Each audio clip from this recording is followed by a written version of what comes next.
Yeah, this is a terrific area. I think this is an area that we need to explore.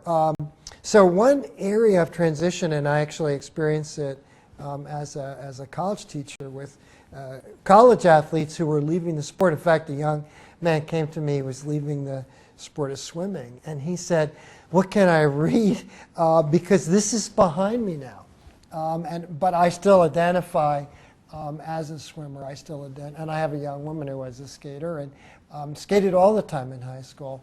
But then as she went into college, she couldn't compete and sort of stay at that level. I think from the coaching standpoint, this is something we're really vulnerable in because while we're working with the athlete and developing the athlete, that's really engrossing, and we both the coach and the athlete have a lot at stake in the process.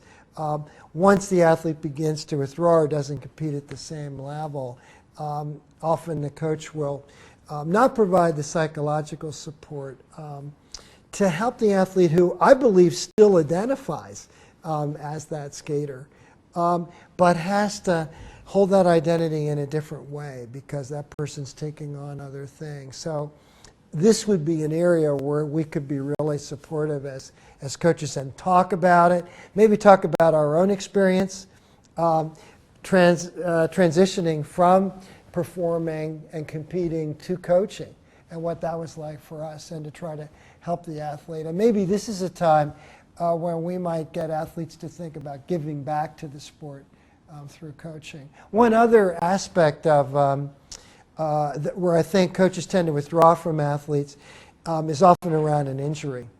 That if the athlete is seriously injured and cannot compete, many athletes have said, I may as well have been dead.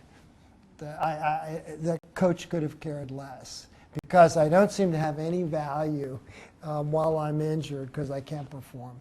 And this is something where I think, again, if coaches could find a role, what can the athlete do while the athlete's not performing?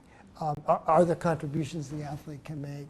Are there things the athlete could be learning so that we haven't completely abandoned the athlete? So that abandonment, that's a terrific issue and hardly ever talked about.